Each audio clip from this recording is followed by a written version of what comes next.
ये एनटी ने बहुत अच्छा फैसला लिया है, क्योंकि जो बच्चे मेहनत कर रहे थे उनके साथ धोखा हुआ था। अगर पेपर लीक हो जाएगा तो जो बच्चे बेचारे मेहनत कर रहे थे उनका वो जैसे उनके कम नंबर आए तो उनके मेडिकल कॉलेज नहीं मिल रहा है, और वो धोखे से मेडिकल कॉलेज में जाके ऐसे डॉक्टरों की कोई जरूरत नहीं है।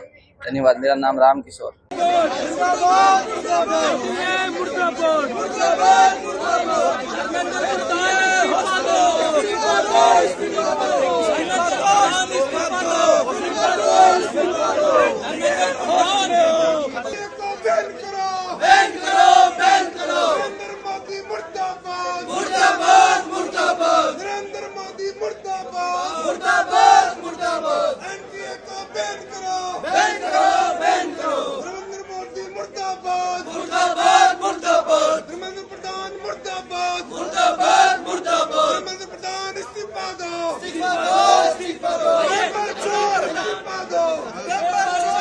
कल ही कहा था मीडिया को भी कि समझ के परे है कि जब 3 तारीख को एग्जाम हुआ था और छात्रों ने अभ्यर्थियों ने 3 और 4 तारीख को ही पुलिस को रिपोर्ट कर दी, तो कोई परवाह नहीं करी पुलिस ने।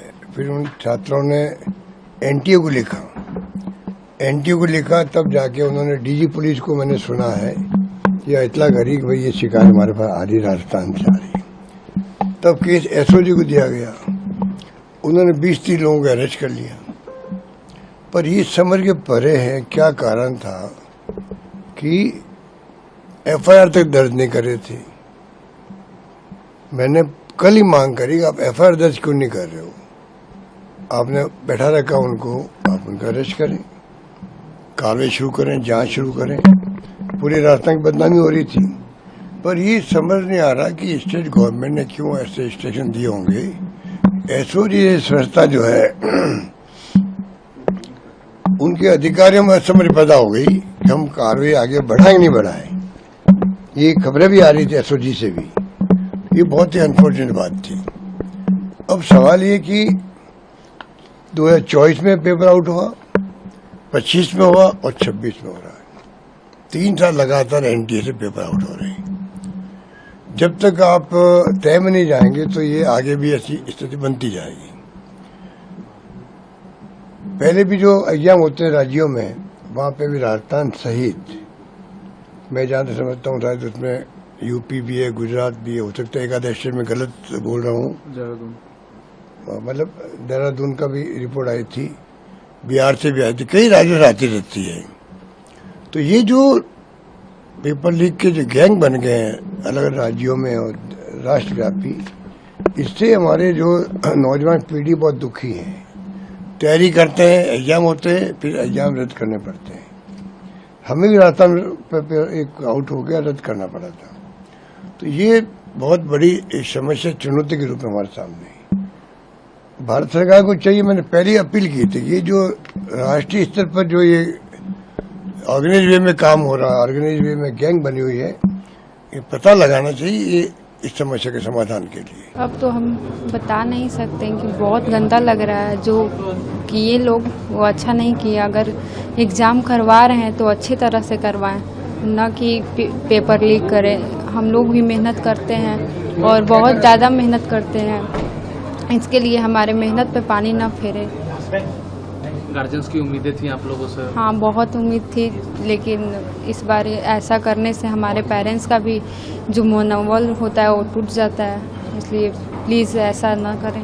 मैं जानता हूं कि किस तरह से कठोर तपस्या करनी पड़ती है। हमारा एक छोटा सा घर होता था वहां पे हिसार में, ऊपर एक छोटा सा कमरा बनवा लिया था। 24 घंटे उस कमरे में बैठा मैं तैयारी करता रहता था। फॉर्चुनेटली उन दिनों में पेपर लीक नहीं हुआ करते थे। इतना गरीब परिवार होते हैं, वो गरीब परिवार, कोचिंग इतनी महंगी है, कोचिंग करने के लिए कई लोग दिल्ली आके रुकते हैं, दिल्ली में किराए की जगह लेते हैं बच्चे, अपने माँ बाप, कई लोगों के माँ बाप अपनी सोना गिरवी रख देते हैं, जमीन बेच देते हैं बच्चे को कोचिंग कराने के लिए, और उसके बाद अगर पेपर लीक हो जाए तो उससे बड़ा मैं समझता हूं कि धोखा किसी के साथ नहीं हो सकता। कैंसिल करनी पड़ी, इतना बड़ा लीक हुआ प्रधानमंत्री जी को ये सोचना चाहिए कि वो देश के 22 लाख बच्चों के प्रति जवाबदेह हैं कि नहीं हैं।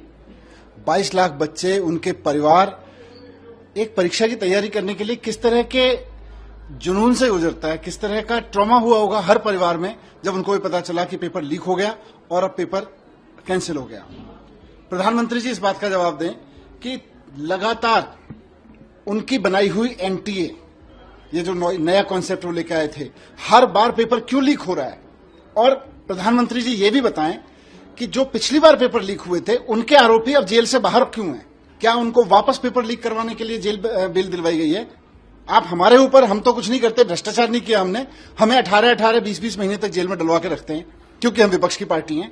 आप नीट के पेपर चोरी करने वाले 22 लाख परिवारों को, 22 लाख बच्चों के भविष्य के साथ खेलने वालों के साथ इतने दयालु क्यों है प्रधानमंत्री जी? आपको क्यों उन पे ऊपर आपकी कृपा बरसती रहती है? आप उनके खिलाफ सख्त एक्शन क्यों नहीं लेते? कैसे वो जेल से बाहर आ गए 3 बार पेपर लीक कराने वाले?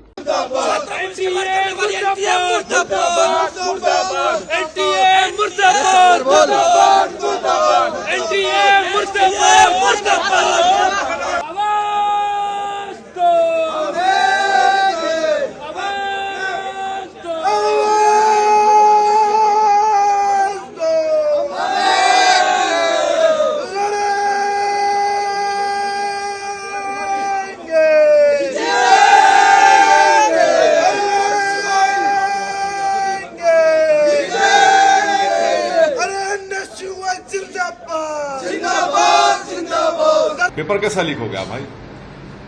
और कहां गया प्रधानमंत्री का वो मन की बात? बच्चों को बोल रहे थे कि टेंशन मत लो। अब वो बच्चों को क्या जवाब देंगे प्रधानमंत्री? मन की बात में तो आपने कह दिया बच्चों को कि टेंशन मत लो। अब वो जो बच्चे पिछले 2 साल से तैयारी कर रहे हैं, जो उनके माँ बाप लाखों रुपया इस ये जो कोचिंग सेंटर्स में बर्बाद कर दिए, उन पर क्या गुजर रही होगी? उन गरीब बच्चों के ऊपर जो ख्वाब देखते हैं कि नीट का एक एग्जाम को क्वालिफाई करें। बीजेपी को जवाब देना पड़ेगा, प्रधानमंत्री जवाब दे। शायद प्रधानमंत्री एक और मन की बात कर देंगे उनके लिए, उतना ही होगा। मगर वो बच्चे बच्चियां तो आज उनका दिल टूटा हुआ है। उनके माँ बाप के पास अब समझ में नहीं आ रहा है कि अब वो क्या करें, कैसा करेंगे।